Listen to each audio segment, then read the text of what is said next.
Driver ജോലി ആയതുകൊണ്ട് വീട്ടുകാർക്ക് നമ്മളെ ബന്ധത്തിൽ അത്ര താല്പര്യമില്ല. ഈ ഡ്രൈവർമാരൊക്കെ പോകുന്നിടത്ത് ബന്ധം കൂടുന്നവരാ. നമുക്ക് ഈ ബന്ധം വേണ്ട. നീ ഇവനെയും കെട്ടി സെറ്റിൽ ആവും. വേറെ ഒരുത്തി കാണുമ്പോ അവൻ നിന്നെയും കളഞ്ഞിട്ട് പോവും. എന്നിട്ട് നീ എന്ത് പറഞ്ഞു? ഞാനൊന്നും പറഞ്ഞില്ല.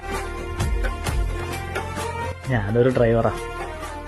നമ്മുടെ കൂടെ എല്ലാരും കേറുന്നത് എത്തേണ്ടിടത്ത് എത്തിക്കുമെന്നുള്ളൊരു വിശ്വാസത്തിലാ.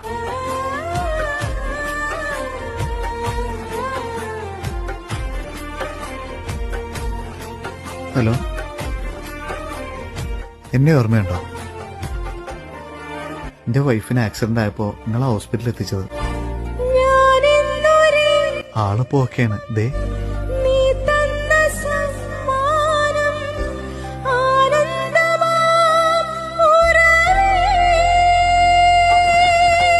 ഇതൊരു രണ്ടാം ജന്മമാണ്.